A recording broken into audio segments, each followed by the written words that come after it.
Doctor صاحب، اب مزید کیا ڈرامہ باقی رہ گیا ہے؟ جو بات ہے سیدھی طرح بتائیں، ہمیں یہاں کھڑے کھڑے گھنٹہ ہو گیا ہے۔ صبا بیگم کے لہجے کی تلخی اور بیزاری سرکاری ہسپتال کے اس بدبودار لیبر روم میں زہر کی طرح گھل رہی تھی۔ ہسپتال کا وہ کونا صفائی اور انسانیت دونوں سے محروم معلوم ہوتا تھا۔ ڈاکٹر شاہد نے ہاتھ میں پکڑی رپورٹ سے نظریں ہٹائیں اور ایک گہری سانس لے کر صبا بیگم اور ان کے بیٹے ماجد کی طرف دیکھا۔ ان کے چہرے پر ایک پیشہ ورانہ سنجیدگی تھی، لیکن سامنے کھڑے دو لوگوں کی بے حسی دیکھ کر ان کے لہجے میں بھی سختی آ گئی۔ آپ کو بات کی سنجیدگی کا ذرا بھی اندازہ نہیں ہے محترمہ، ڈاکٹر شاہد نے فائل میز پر رکھتے ہوئے کہا۔ مریضہ کی حالت نہایت نازک ہے۔ گملوں پر گرنے کی وجہ سے اندرونی طور پر شدید چوٹیں آئی تھیں اور ہسپتال لانے میں بھی آپ لوگوں نے بہت دیر کر دی۔ بچہ پیٹ کے اندر ہی دم توڑ چکا ہے۔ بچہ مر گیا؟ ماجد کے منہ سے بس یہی نکلا۔ اس کے چہرے پر دکھ کا کوئی اثر نہیں تھا، بس ایک عجیب سی جھنجھلاہٹ تھی۔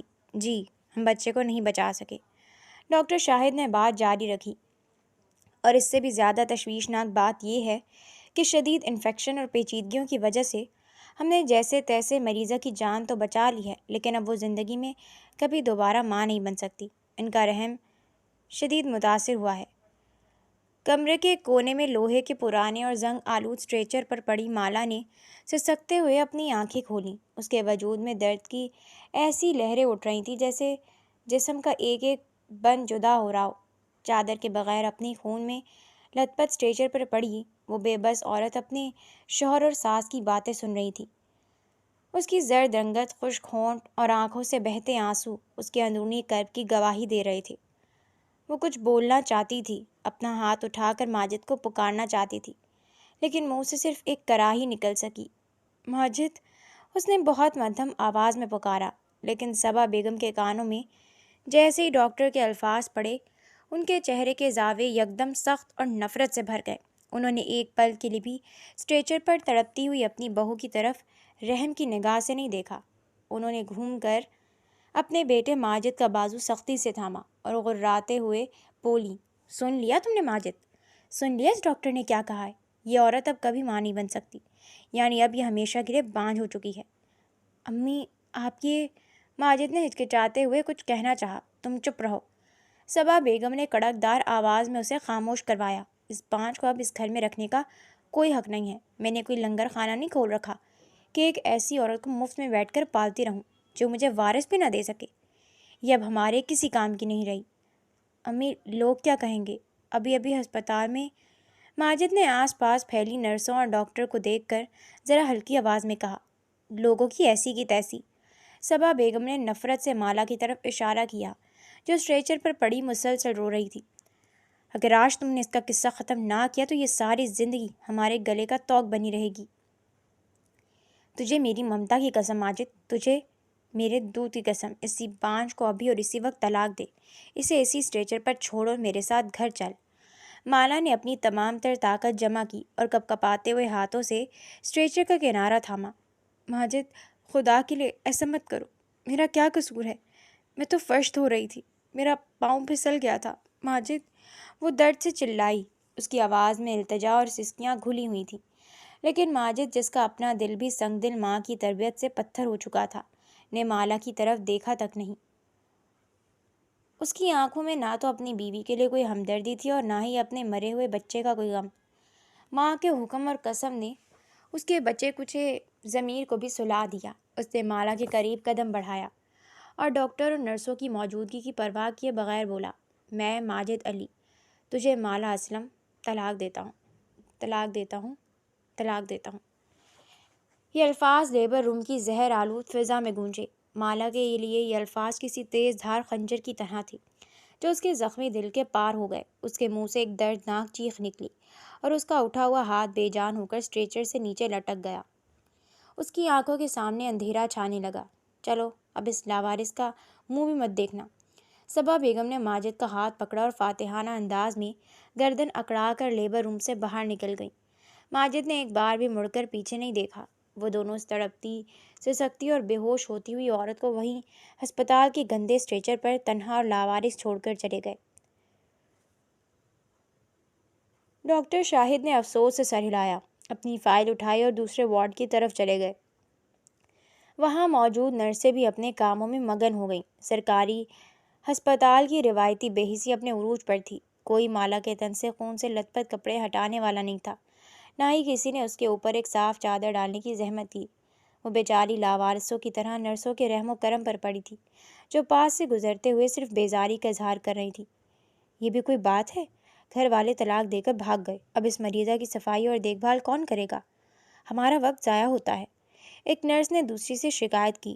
تقریباً 15 منٹ بعد ڈاکٹر ایان مرتضیٰ، جو اس ہسپتال کے نامور اور سینئر سرجن تھے، اپنے روٹین وزٹ کے سلسلے میں ہیڈ نرس ثریا کے ساتھ لیبر روم کے اس حصے کی طرف آ رہے تھے۔ ایان کی شخصیت میں ایک قدرتی وقار اور سنجیدگی تھی۔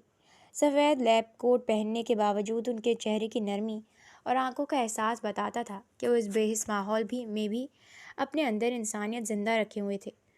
ڈاکٹر ایان، اس سائٹ پر 3 مریضیں شفٹ ہوئی ہیں اور یہ کونے والا اسٹریچر۔ نرس ثریا نے اپنے کلپ بورڈ پر نظریں جمائے ہوئے بریفنگ دینی شروع کی۔ اس مریضہ کی حالت کافی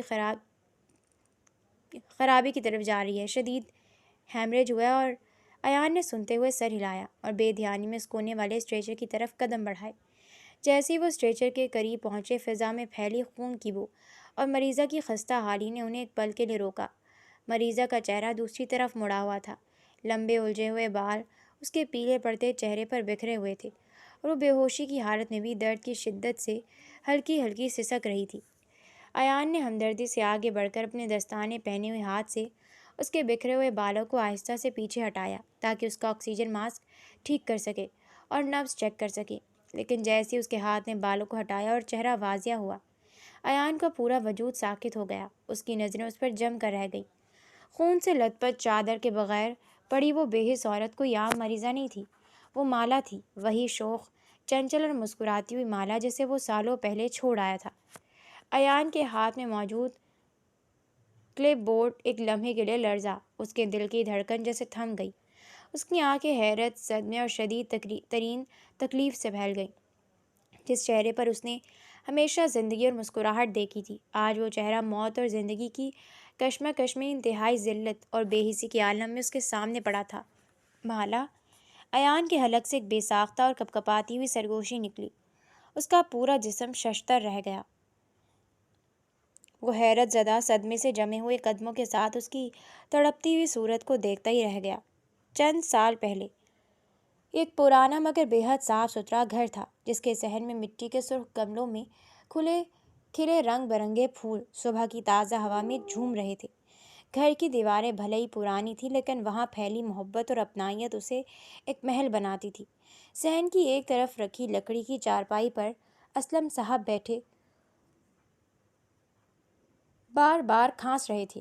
ان کی زرد رنگت اور ڈھلتا ہوا جسم بتا رہا تھا کہ بیماری نے ان کے وجود کو کس طرح نچوڑ لیا ہے۔ زرینہ بیگم باورچی خانے سے چائے کی پیالیاں ٹرے میں سجائے باہر آئیں اور چارپائی کے پاس رکھتے ہوئے تشویش سے بولیں، آپ کی کھانسی تو بڑھتی ہی جا رہی ہے، میں نے کہا بھی تھا کہ آج ڈاکٹر کے پاس چلے جائیں، لیکن آپ ہیں کہ سنتے ہی نہیں ہیں۔ اسلم صاحب نے گہری سانس لی اور اپنی ضعیف آواز میں بولے، زرینہ، دوائیاں اتنی مہنگی ہیں کہ اب ہر دوسرے دن ڈاکٹر کے پاس جانا ممکن نہیں۔ اریبہ اور لائبہ کی پڑھائی کے اخراجات ہیں، زید کی اسکول کی فیس ہے، میں اپنی بیماری پر پیسے ضائع نہیں کر سکتا۔ ایسی باتیں مت کریں۔ زرینہ بیگم کی آنکھوں میں نمی آ گئی۔ آپ ہیں تو یہ گھر ہے۔ اسی وقت صحن کا دروازہ کھٹکا اور چھن چھن کی پیاری سی آواز فضا میں گونجی۔ امی ابا دیکھیں میں کیسی لگ رہی ہوں۔ وہ مالا تھی، گلابی رنگ کے سادہ سے سوٹ میں، ہاتھوں میں کانچ کی چوڑیاں پہنے، بالوں میں روایتی انداز میں گجرا سجائے وہ صحن میں آئی تو جیسے پورے گھر کی اداسی ختم ہو گئی تھی۔ مالا فطری طور پر شوخ، چنچل اور سجنے سنورنے کی حد درجہ شوقین تھی۔ اس کی معصوم مسکراہٹ اور زندہ دلی اس اداس گھر کا سب سے بڑا آسرا تھی۔ واہ بھائی واہ، ہماری آپا تو بالکل شہزادی لگ رہی ہیں۔ 10 سالہ زید نے بھاگتے ہوئے آ کر مالا کا دوپٹہ کھینچا۔ زید، تم مت کرو مجھے۔ مالا نے مصنوعی غصے سے ناک سکوڑی اور اس کے پیچھے بھاگی۔ ابا دیکھیں ذرا اسے، میری اتنی محنت سے کی گئی ڈریسنگ خراب کر رہا ہے۔ اریبہ اور لائبہ بھی اپنے کمرے سے ہنستی ہوئی باہر نکل آئیں۔ باجی، آپ پر یہ گلابی رنگ بہت کھل رہا ہے، سچ میں آپ کو سجنے کا جتنا شوق ہے اتنی ہی پیاری بھی آپ ہی لگتی ہیں۔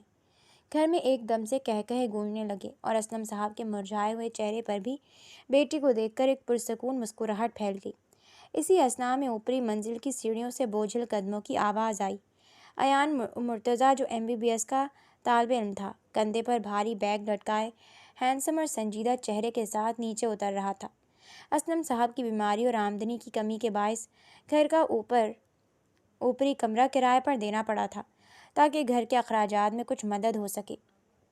ایان ایک نہایت بااخلاق، شائستہ اور محنتی نوجوان تھا۔ وہ نہ صرف باقاعدگی سے کرایہ دیتا تھا بلکہ اسلم صاحب کا ایک بیٹے کی طرح احترام بھی کرتا تھا۔ السلام علیکم چچا۔ السلام علیکم خالہ۔ ایان نے مؤدبانہ انداز میں سلام کیا۔ وعلیکم السلام بیٹا، آؤ چائے تیار ہے، ایک کپ پی کر کالج جاؤ۔ اسلم صاحب نے شفقت سے کہا۔ جی چچا، بس ایک کپ پی لیتا ہوں، ایان نے مسکرا کر کہا اور چارپائی کے پاس رکھی ایک کرسی پر بیٹھ گیا۔ مالا، جو ابھی کچھ دیر پہلے زید کو ڈانٹ رہی تھی، ایان کو دیکھ کر ذرا سنبھل کر بیٹھ گئی اور اپنا دوپٹہ ٹھیک کرنے لگی۔ اگرچہ وہ شوق تھی لیکن اس کے اندر ایک روایتی مشرقیت اور شرم و حیا بھی تھی۔ ایان بھائی، آپ اتنی دیر تک پڑھتے رہتے ہیں، تھکتے نہیں؟ لائبہ نے چائے کا کپ ایان کی طرف بڑھاتے ہوئے پوچھا۔ ایان نے کپ تھاما اور ایک نظر مالا پر ڈالی جو اب اپنی چوڑیاں سیدھی کرنے میں مصروف تھی۔ تھکن تو ہوتی ہے لیکن منزل تک پہنچنے کے لیے محنت تو کرنی پڑتی ہے نا۔ ایان نے بات تو لائبہ سے کی لیکن اس کا اشارہ کچھ اور ہی تھا۔ ایان پچھلے کچھ مہینوں سے اس گھر میں رہ رہا تھا۔ مالا کی معصومیت، اس کی شوخی اور اس کی بے ساختہ ہنسی اور اپنوں کا خیال رکھنے کا انداز ایان کے دل میں آہستہ آہستہ اتر چکا تھا۔ وہ مالا سے خاموش محبت کرنے لگا تھا لیکن اس کے اندر کی شرافت اور اسلم صاحب کا احترام اسے کچھ بھی کہنے سے روکتا تھا۔ وہ جانتا تھا کہ وہ یہاں ایک کرایہ دار کی حیثیت سے ہے اور اسلم صاحب نے اس پر اعتبار کیا ہے۔ وہ ان کے اعتماد کو چوٹ نہیں پہنچانا چاہتا تھا۔ وہ سوچتا تھا کہ ایک بار اس کی میڈیسن کی تعلیم مکمل ہو جائے اور وہ اپنے پاؤں پر کھڑا ہو جائے تو وہ باقاعدہ اپنے گھر والوں کو بھیج کر اسلم صاحب سے مالا کا ہاتھ مانگ لے گا۔ چند دن بعد امتحانات کا سلسلہ ختم ہوا تو ایان کی 2 ہفتوں کی چھٹیوں میں اپنے گاؤں جانا تھا۔ اسلم چچا، میں کل صبح گاؤں جا رہا ہوں، 2 ہفتے بعد واپس لوٹوں گا۔ ایان نے اپنے کمرے کی چابی اسلم صاحب کے ہاتھ میں تھماتے ہوئے کہا۔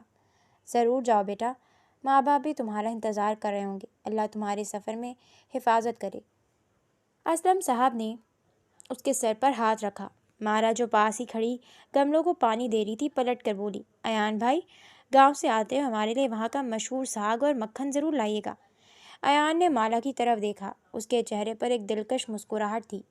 ایان کے دل میں محبت کا ایک لہراتا ہوا سمندر تھا لیکن اس نے صرف سر ہلا کر مسکرا دیا۔ جی بالکل، میں ضرور لے کر آؤں گا۔ وہ خوش دلی سے اپنے دل میں آرزوؤں کا ایک حسین محل سجائے اپنے گاؤں روانہ ہو گیا۔ 2 ہفتے کا وقت ایان کے لیے جیسے صدیوں پر محیط تھا۔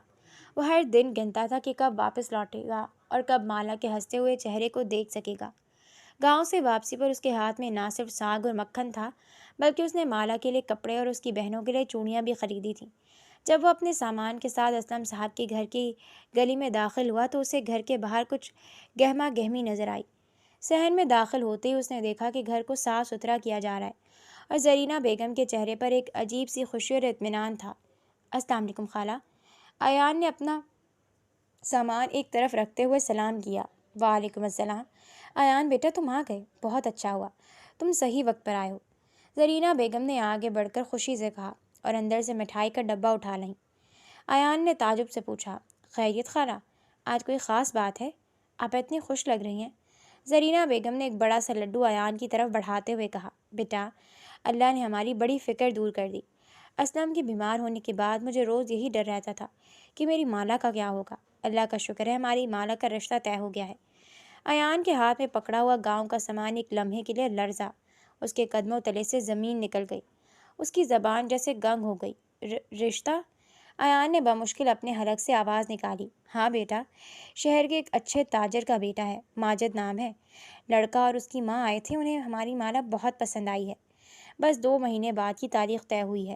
زرینہ بیگم خوشی کے عالم میں بولی جا رہی تھیں جبکہ ایان کا پورا وجود برف کی طرح ٹھنڈا پڑ چکا تھا۔ اسی وقت مالا کمرے سے باہر نکلی۔ اس کے چہرے پر ایک دھیمی سی حیا اور شرم کی سرخی تھی جو اس بات کا اعلان تھی کہ وہ بھی اس رشتے سے خوش ہے۔ اس نے ایک نظر ایان پر ڈالی اور شرما کر واپس کمرے میں چلی گئی۔ ایان نے مالا کو دیکھا، پھر اس کے گھر والوں کے کھلتے ہوئے چہروں کو۔ وہ جانتا تھا کہ اسلم صاحب کی بیماری اور معاشی حالات میں یہ رشتہ ان کے لیے کتنی بڑی راحت لایا تھا۔ اگر وہ آج اپنی خاموش محبت کا اظہار کرتا تو شاید یہ اس غریب اور شریف خاندان کے لیے صرف پریشانی اور الجھن کا باعث بنتا۔ اس نے ایک گہری گھٹن زدہ سانس لی، اپنے ٹوٹتے ہوئے دل کے ٹکڑوں کو اکٹھا کیا اور زبردستی اپنے چہرے پر ایک مسکراہٹ سجائی۔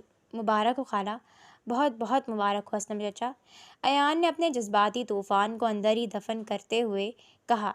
اسی رات جب پورا گھر سو رہا تھا، ایان اپنے اوپر والے کمرے میں اکیلا بیٹھا رہا۔ اس نے کھڑکی سے نیچے صحن میں دیکھا، جہاں چاندنی میں وہ گملے چمک رہے تھے جنہیں مالا روز پانی دیتی تھی۔ اس کا دل چاہ رہا تھا کہ وہ چلا کر اپنے دل کا حال بیان کرے،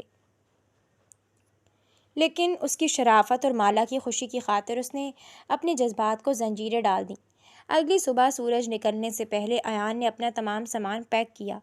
اس نے ایک کاغذ پر کچھ پیسے لکھ کر رکھے جس میں ایک اگلے 2 مہینوں کا کرایہ شامل تھا، اور اسلم صاحب کے نام ایک مختصر سا رکا چھوڑا جس میں لکھا تھا کہ اسے ہسپتال کی طرف سے اچانک دوسرے شہر کی انٹرنشپ کے لیے جانا پڑ رہا ہے۔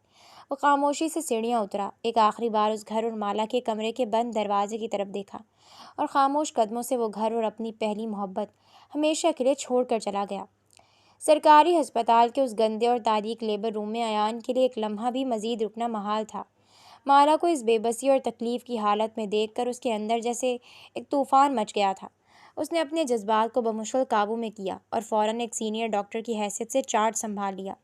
سسٹر ثریا، فوراً ہماری ہسپتال کی ایمبولینس بلوائیں، اس مریضہ کو اسی وقت میرے پرائیویٹ ہسپتال شفٹ کرنا ہے، یہاں کی گندگی اور غفلت اس کی جان لے لے گی۔ ایان کی آواز میں ایک ایسا تحکم تھا کہ نرسیں فوراً حرکت میں آ گئی۔ چند ہی منٹوں میں مالا کو سرکاری ہسپتال سے نکل کر ایان کے جدید اور پرائیویٹ ہسپتال کے بہترین VIP روم میں شفٹ کر دیا گیا۔ سفید اور صاف ستھری چادریں، جدید مشینیں اور پرسکون ماحول، یہ سب اس گندے لیبر روم کے بالکل برعکس تھا۔ ایان نے کسی دوسرے ڈاکٹر پر بھروسہ کرنے کے بجائے مالا کا علاج خود شروع کیا۔ وہ رات دن اس کے بیڈ کے پاس موجود رہتا، اس کی ڈرپس چیک کرتا اور اس کی لمحہ بلمحہ بدلتی ہوئی حالت پر نظر رکھتا۔ مالا بے ہوشی کے عالم میں بھی درد سے کراہتی تو ایان کے دل پر جیسے چھریاں چلنے لگتی۔ 3 دن کی مسلسل اور بہترین طبی امداد کے بعد بالآخر مالا کی حالت خطرے سے باہر آ گئی اور اسے ہوش آ گیا۔ جب اس نے آنکھیں کھولی تو خود کو ایک اجنبی لیکن انتہائی صاف ستھرے کمرے میں پایا۔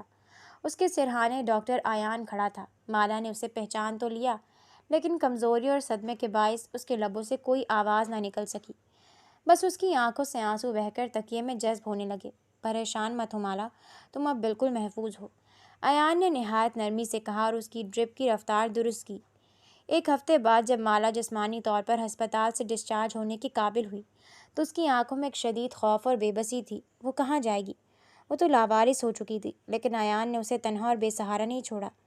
ڈاکٹر ایان، میں کہاں جاؤں گی؟ میرا تو اب کوئی گھر نہیں رہا، مالا نے کانپتی ہوئی آواز میں پوچھا جب نرس اس کا سامان پیک کر رہی تھی۔ جب تک تم پوری طرح ٹھیک نہیں ہو جاتی تم میرے گھر چلو، وہاں کوئی نہیں ہے، تم آرام سے رہ سکو گی اور تمہاری دیکھ بھال بھی ہو جائے گی۔ ایان کا لہجہ ایسا تھا جس میں انکار کی کوئی گنجائش نہیں تھی۔ مالا کے پاس بھی کوئی اور راستہ نہ تھا، اس لیے وہ خاموشی سے اس کے ساتھ چل پڑی۔ ایان کا گھر شہر کے ایک پرسکون علاقے میں تھا۔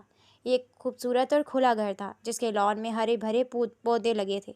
گھر میں ایک ملازمہ تھی جسے ایان نے مالا کی دیکھ بھال کے لیے خاص طور پر ہدایت کر رکھی تھی۔ ہسپتال کے بعد اس پرسکون گھر میں آ کر مالا کے زخمی جسم کو تو کچھ راحت ملی، لیکن اس کی روح ابھی بھی بری طرح چھلنی تھی۔ ایک شام جب سورج ڈھل رہا تھا اور لان میں ہلکی ہلکی ٹھنڈی ہوا چل رہی تھی، مالا شیشے کی بڑی کھڑکی کے پاس ایک آرام دہ کرسی پر بیٹھی خلاؤں میں گھور رہی تھی۔ اس کا چہرہ زرد اور آنکھیں سوجی ہوئی تھیں۔ ایان 2 کپ چائے لے کر وہاں آیا اور 1 کپ مالا کے سامنے میز پر رکھتے ہوئے قدرے فاصلے پر صوفے پر بیٹھ گیا۔ کافی دیر تک کمرے میں ایک گہری خاموشی چھائی رہی۔ مالا، ایان نے آخر کار خاموشی توڑی۔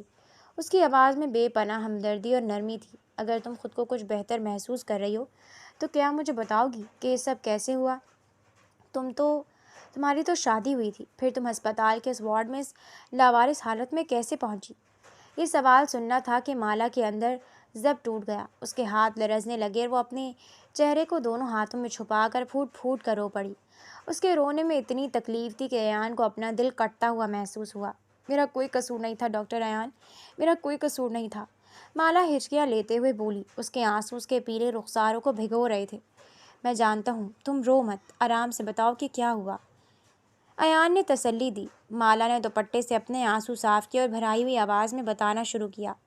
8واں مہینہ چل رہا تھا۔ میری ساس صبا بیگم نے مجھے پورے گھر کا فرش دھونے کا حکم دیا۔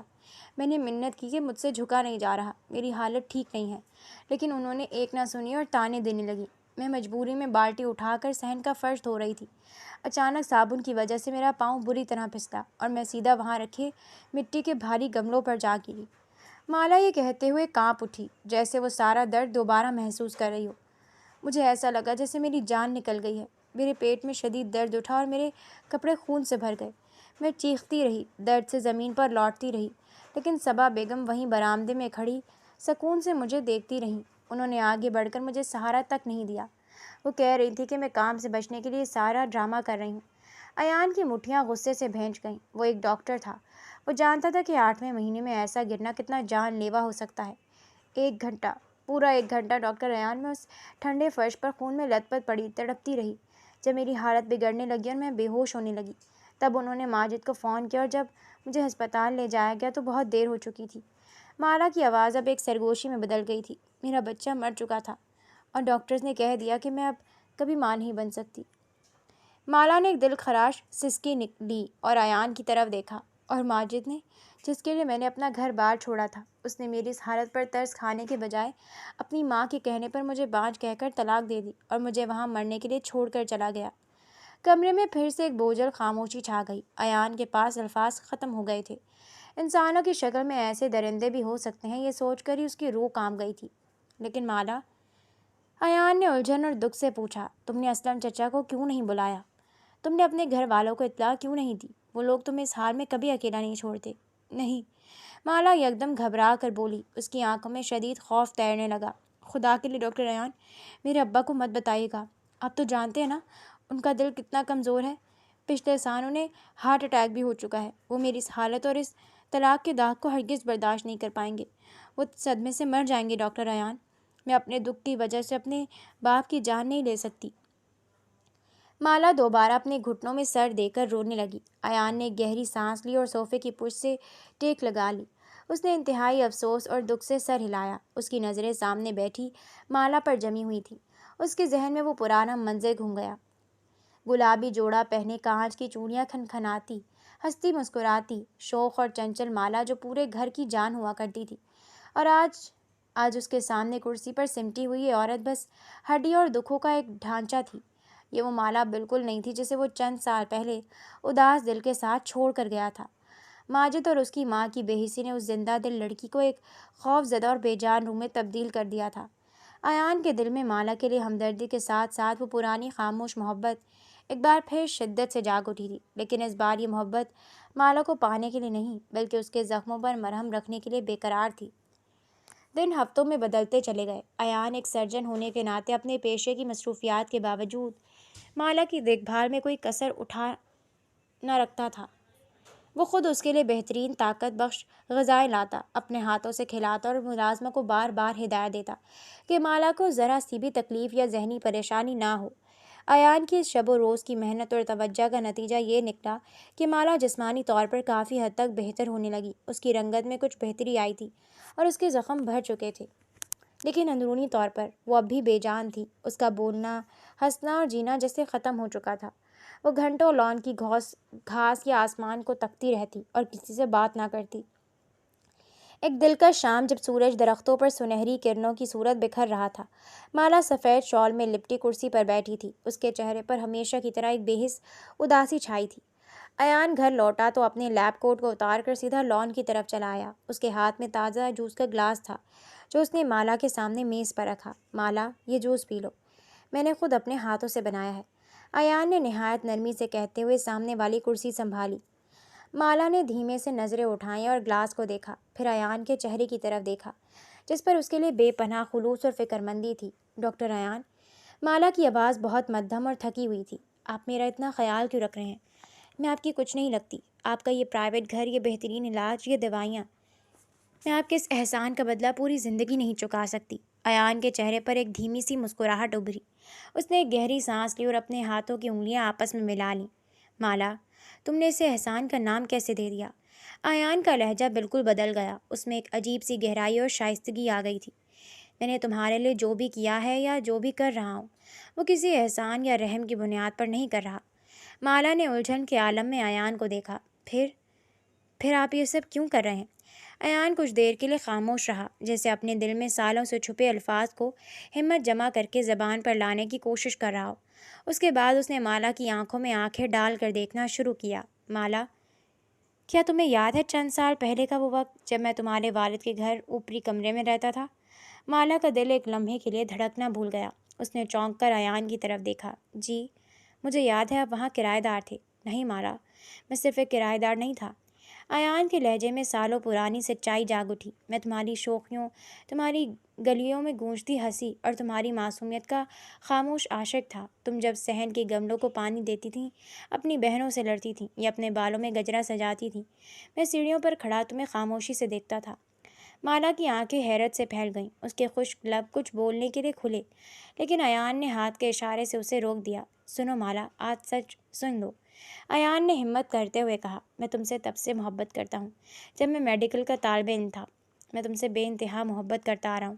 میں اپنی پڑھائی مکمل ہونے کے انتظار کر رہا تھا تاکہ عزت کے ساتھ اپنے والدین کو لے کر اسلم چچا کے پاس آؤں اور تمہارا ہاتھ مانگوں۔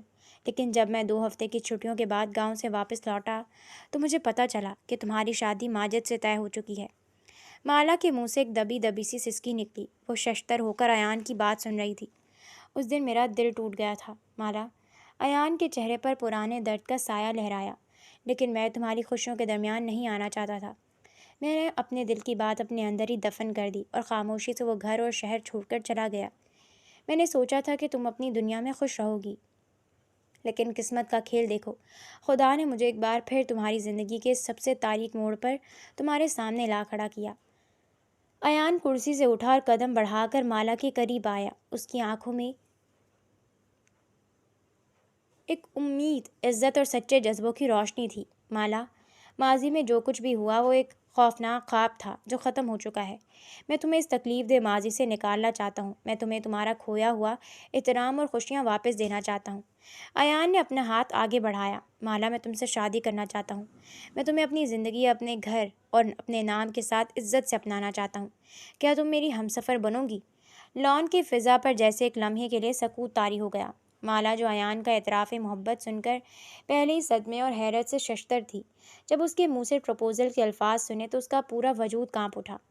اس کے چہرے سے رہی سہی رنگت بھی اڑ گئی۔ اس نے ایان کے بڑھتے ہوئے ہاتھ کو یوں دیکھا جیسے وہ کوئی دہکتا ہوا انگارہ ہو۔ اس نے جھٹکے سے اپنا ہاتھ پیچھے کھینچ لیا اور شدید گھبراہٹ میں کرسی سے کھڑی ہو گئی۔ نہیں ایان، ہرگز نہیں، ایسا کبھی نہیں ہو سکتا۔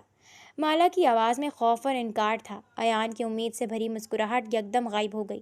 اس کی آنکھوں میں پریشانی دوڑ گئی۔ مالا، یہ تم کیا کہہ رہی ہو؟ آپ پاگل ہو گئے ہیں ڈاکٹر ایان۔ مالا نے روتے ہوئے اپنا چہرہ دونوں ہاتھوں سے ڈھانپ لیا۔ آپ ایسا سوچ بھی کیسے سکتے ہیں؟ میں آپ کے پروپوزل کو کبھی قبول نہیں کر سکتی، ہرگز نہیں۔ لیکن کیوں مالا؟ ایان بے چین ہو کر ایک قدم اور آگے بڑھا۔ میں تم سے سالوں سے محبت کرتا ہوں۔ میں تمہیں وہ تمام خوشیاں دوں گا جس کی تم حقدار ہو۔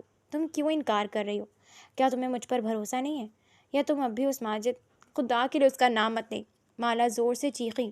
اس کا پورا جسم شدت جذبات سے کانپ رہا تھا۔ معاملہ بھروسے یا اس شخص کا نہیں ایان، معاملہ میرا ہے۔ میں آپ سے شادی نہیں کر سکتی، بس نہیں کر سکتی۔ برائے مہربانی مجھے میرے حال پر چھوڑ دیں۔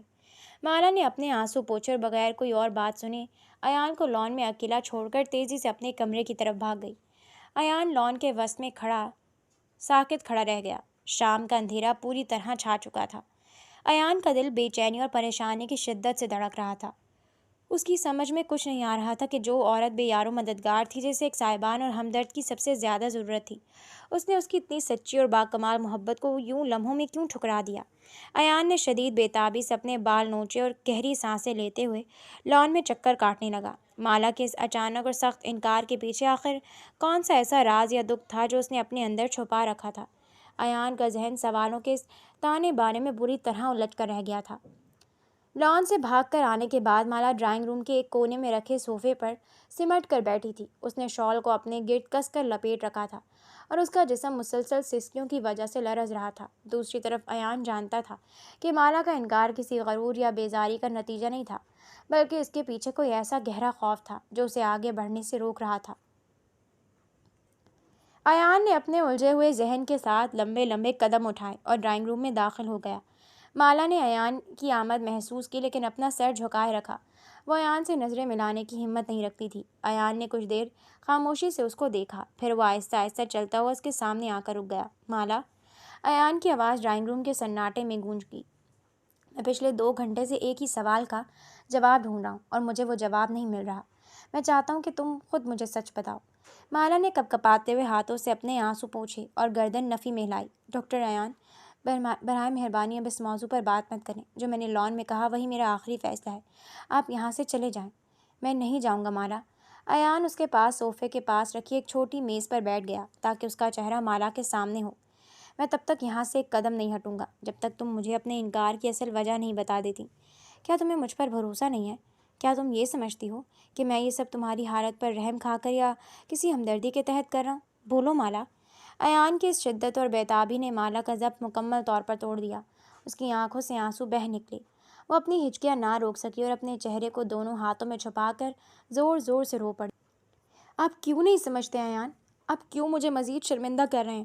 مالا نے روتے ہوئے بھرائی اور درد میں ڈوبی آواز میں چیخ کر کہا۔ تو پھر بتاؤ نا مجھے، وجہ کیوں نہیں بتاتی؟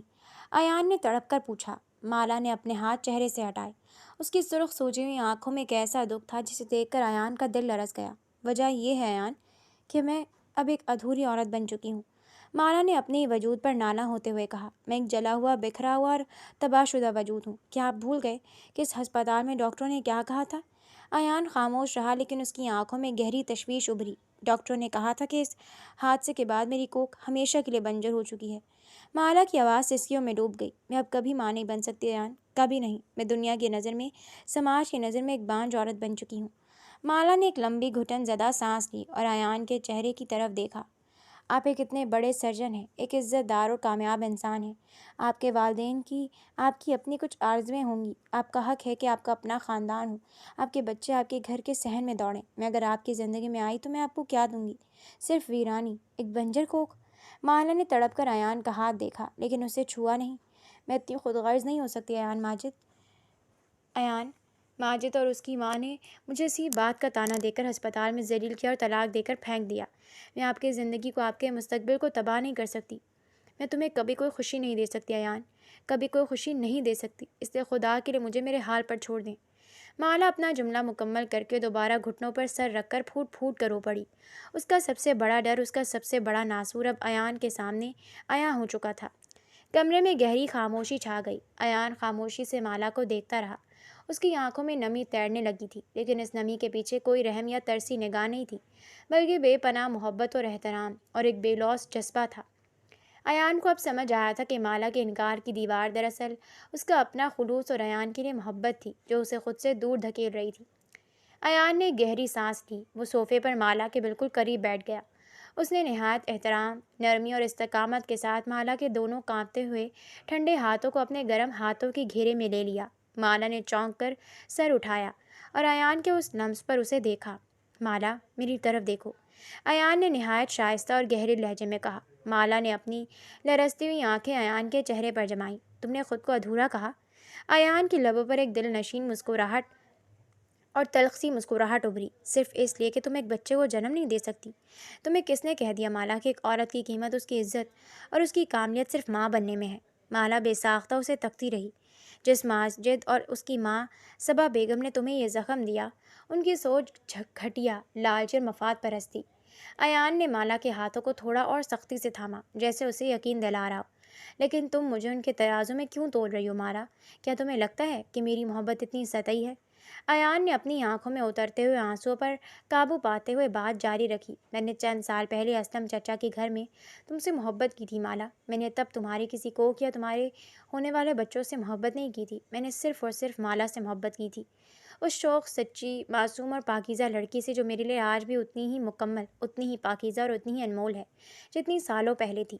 ایان کا لہجہ جذباتی شدت سے کانپنے لگا۔ میری محبت بچوں یا کسی وارث کی مرحوم منت نہیں ہے مالا۔ اگر خدا کی یہی مرضی ہے کہ ہماری زندگی میں بچے نہ ہوں تو مجھے کھلے دل سے قبول ہے۔ میرے لیے میری کائنات تم ہو، تمہاری مسکراہٹ، تمہاری سانسیں، تمہارا میرے ساتھ ہونا ہی میرے لیے دنیا کی سب سے بڑی خوشی ہے۔ مجھے کسی وارث کی ضرورت نہیں ہے، مجھے صرف اور صرف تمہاری ضرورت ہے۔ ایان نے مالا کے ہاتھوں کو جھک کر اپنی پیشانی سے لگایا اور پھر اس کی آنکھوں میں آنکھیں ڈال کر دیکھا۔ کیا تم مجھے موقع نہیں دو گی کہ میں تمہارے اس ادھورے پن کی غلط فہمی کو مٹا سکوں؟ کیا تم مجھے اپنے ان زخموں کا مرہم بننے کی اجازت نہیں دو گی؟ مالا ایان کے چہرے کو دیکھتی رہ گئی۔ اس کے چہرے پر نہ تو کوئی جھوٹ تھا، نہ کوئی ہچکچاہٹ، نہ ہی کوئی سمجھوتا یا رحم۔ وہاں صرف اور صرف ایک سچے مرد کی بے لوث سمندر جیسی گہری اور بے ساختہ محبت تھی۔ مالا کی آنکھوں میں تیرتا ہوا خوف، ہچکچاہٹ اور انکار کی وہ بلند دیوار لمحوں میں ریت کے محل کی طرح ڈھہ گئی۔ اس کا دل جو ماجد کے ظلم اور ساس کی بے حسی سے پتھر ہو چکا تھا، ایان کے اس بے لوث جذبے کے سامنے موم کی طرح پگھل گیا۔ ایان، مالا کے منہ سے ایک دبی دبی سی سسکی نکلی۔ اس بار اس کے آنسو دکھ یا خوف کے نہیں تھے، بلکہ ایک اندیکھی راحت اور شکر گزاری کے تھے۔ اس نے اپنے ہاتھ ایان کی گرفت سے نہیں نکالے، بلکہ پہلی بار اس نے خود ایان کے ہاتھوں کو مضبوطی سے تھام لیا اور اپنا سر ایان کے شانے پر رکھ کر رو پڑی۔ آپ اتنے اچھے کیوں ہیں ایان؟ میں نے آپ کو پہچاننے میں اتنی دیر کیوں کر دی؟ مالا نے ہچکیاں لیتے ہوئے اپنے دل کے تمام چور ایان کے سامنے ڈھیر کر دیے۔ ایان نے ایک پرسکون مسکراہٹ کے ساتھ اپنا دوسرا ہاتھ مالا کے سر پر رکھا اور اس کے بالوں کو شفقت سے سہلانے لگا۔ ڈرائنگ روم کی زرد روشنی میں سالوں کے ہجر، درد اور اندھیروں کے بعد بالآخر محبت کی ایک نئی اور روشن سحر طلوع ہو چکی تھی۔ اسلم صاحب چارپائی پر بیٹھے تسبیح کے دانے پھیر رہے تھے، لیکن ان کا دھیان مسلسل گلی کے دروازے کی طرف تھا۔ زرینہ بیگم باورچی خانے میں برتن سمیٹ رہی تھیں، جبکہ اریبہ اور لائبہ صحن میں بیٹھی کتابیں کھولیں بے دھیانی سے صفحات پلٹ رہی تھیں۔ مالا کی کوئی خبر نہ ملنے کی وجہ سے پورے گھر پر اداسی اور بے چینی چھائی ہوئی تھی۔ اسی اثنا میں دروازہ کھٹکھٹایا گیا۔ زید بھاگتا ہوا گیا اور دروازہ کھولا۔ ایان بھائی! زید کے منہ سے حیرت اور خوشی سے بھری چیخ نکلی۔ ڈاکٹر ایان مرتضیٰ ہاتھ میں پھلوں کا ٹوکرا اور کچھ تحائف لیے پروقار اور سنجیدہ انداز میں اندر داخل ہوا۔ اس کے چہرے پر سنجیدگی تھی۔ اسلم صاحب نے فوراً نظر اٹھائی اور خوشگوار حیرت سے اٹھے۔ ایان بیٹا تم؟ ماشاءاللہ اتنے عرصے بعد آؤ بیٹا بیٹھو۔ ایان نے آگے بڑھ کر اسلم صاحب کے ہاتھ چومے اور احترام سے چارپائی کے پاس رکھی کرسی پر بیٹھ گیا۔ زرینہ بیگم بھی ہاتھ خشک کرتی ہوئی باورچی خانے سے باہر آ گئیں۔ ایان بیٹا تم تو بالکل ہی غائب ہو گئے تھے، ہم تو تمہیں اکثر یاد کرتے تھے۔ ایان نے گہری اور بوجھل سانس لی۔ اس کے چہرے کی سنجیدگی دیکھ کر گھر والوں کی مسکراہٹیں بھی دھیمی پڑ گئیں۔ اسلم چچا، خالہ میں آج یہاں صرف آپ کا حال احوال پوچھنے نہیں آیا۔ ایان نے نہایت سلیقے اور مدھم آواز میں بات شروع کی، بلکہ ایک بہت بڑا سچ آپ کے سامنے رکھنے آیا ہوں۔ ایسا سچ جسے بتانے کے لیے مجھے بہت ہمت جمع کرنی پڑی ہے۔ اسلم صاحب کے چہرے پر تشویش کی لکیریں گہری ہو گئیں۔ سچ؟ کیسا سچ بیٹا؟ خدا خیر کرے، مالا تو ٹھیک ہے نا؟ وہ تو اپنے سسرال میں… مالا ٹھیک ہے چچا، لیکن اب وہ سسرال میں نہیں ہے، ایان نے ٹھنڈی اور سنجیدہ آواز میں کہا، اور پھر ایان نے نہایت ضبط، حوصلے اور نرمی کے ساتھ ماجد اور صبا بیگم کی بے حسی اور درندگی کی پوری داستان ان کے سامنے رکھ دی۔ یہ سب سنتے ہی زرینہ بیگم نے اپنے منہ پر ہاتھ رکھ لیا اور ان کے حلق سے ایک دل خراش چیخ نکل گئی۔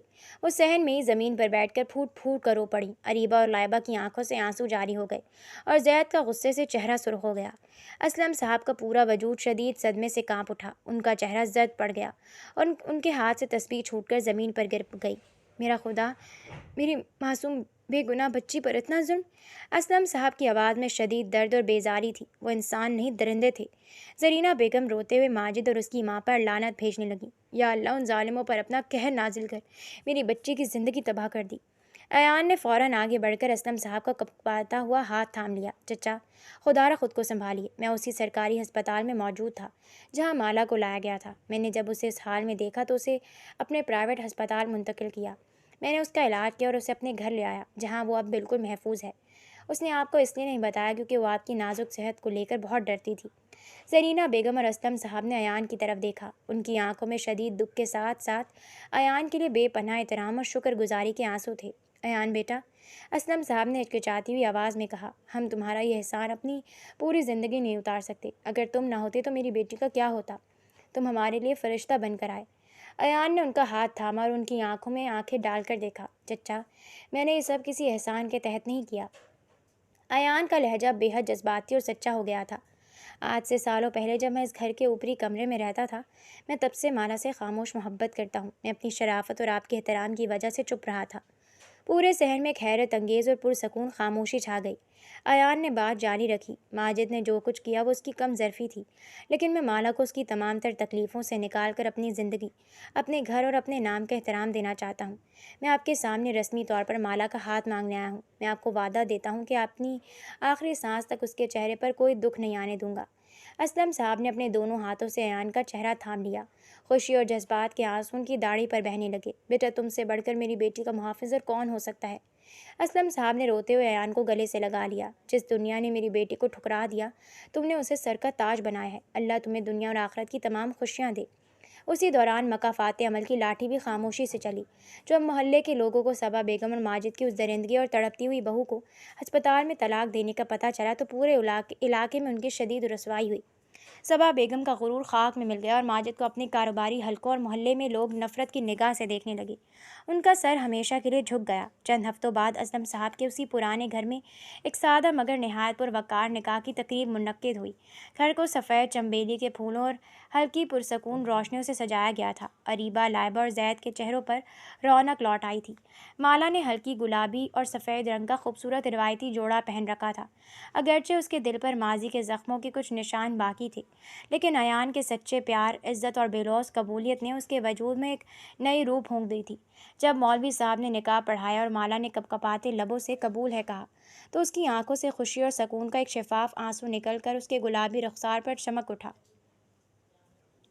نکاح کی تقریب ختم ہونے کے بعد جب ایان کمرے میں داخل ہوا تو مالا کھڑکی کے پاس کھڑی باہر کھلے چاند کو دیکھ رہی تھی۔ ایان خاموش قدموں سے اس کے قریب آیا اور اس کے شانوں پر اپنا ہاتھ رکھا۔ مالا نے پلٹ کر ایان کی طرف دیکھا۔ اس کے چہرے پر سالوں بعد وہی پرانی معصوم شوق اور دلکش مسکراہٹ لوٹ آئی تھی، وہی روپ جو کبھی اسلم صاحب کے گھر کی شادابی ہوا کرتا تھا۔ شکریہ ایان، مجھے ایک نیا جنم دینے کے لیے، مالا نے محبت اور عقیدت سے ڈوبی آواز میں کہا۔ ایان نے مسکرا کر اس کا ہاتھ اپنے ہاتھوں میں لیا اور گہرے لہجے میں بولا، شکریہ۔ تو مجھے کہنا چاہیے مالا کہ تم نے میری سالوں پرانی خاموش دعا کو پورا کر دیا۔ باہر رات کے سکون میں چاندنی چمک رہی تھی اور ان دونوں کی زندگی کا ایک پرمسرت سکون اور محبت سے بھرا نیا باب ہمیشہ کے لیے شروع ہو چکا تھا، جہاں دکھوں کی کوئی جگہ نہیں تھی۔ یہ کہانی یاد دلاتی ہے کہ انسان کی اصل قدر اس کے وجود، کردار اور دل میں ہوتی ہے، نہ کہ اس کی جسمانی صلاحیتوں یا دنیاوی حیثیت میں۔ مالا کا صبر، برداشت اور پاکیزہ کردار اسے ہر آزمائش میں باوقار رکھتے ہیں، جبکہ ایان کی محبت یہ ثابت کرتی ہے کہ سچا رشتہ ہمدردی، احترام، وفاداری اور قبولیت پر قائم ہوتا ہے، نہ کہ مفاد پر۔ اس کے برعکس ماجد اور صبا بیگم کا ظلم، بے حسی اور خود غرضی یہ سبق دیتے ہیں کہ جو لوگ دوسروں کے دکھ کو حقیر سمجھتے ہیں وہ آخرکار اپنی ہی بدعمالیوں کے بوجھ تلے رسوا ہوتے ہیں۔ یہ داستان قارئین کو سوچنے کی دعوت دیتی ہے کہ کسی انسان کو اس کی مجبوری، بیماری یا اولاد نہ ہونے کی بنیاد پر پرکھنا نہ صرف ظلم بلکہ انسانیت کی شکست بھی ہے۔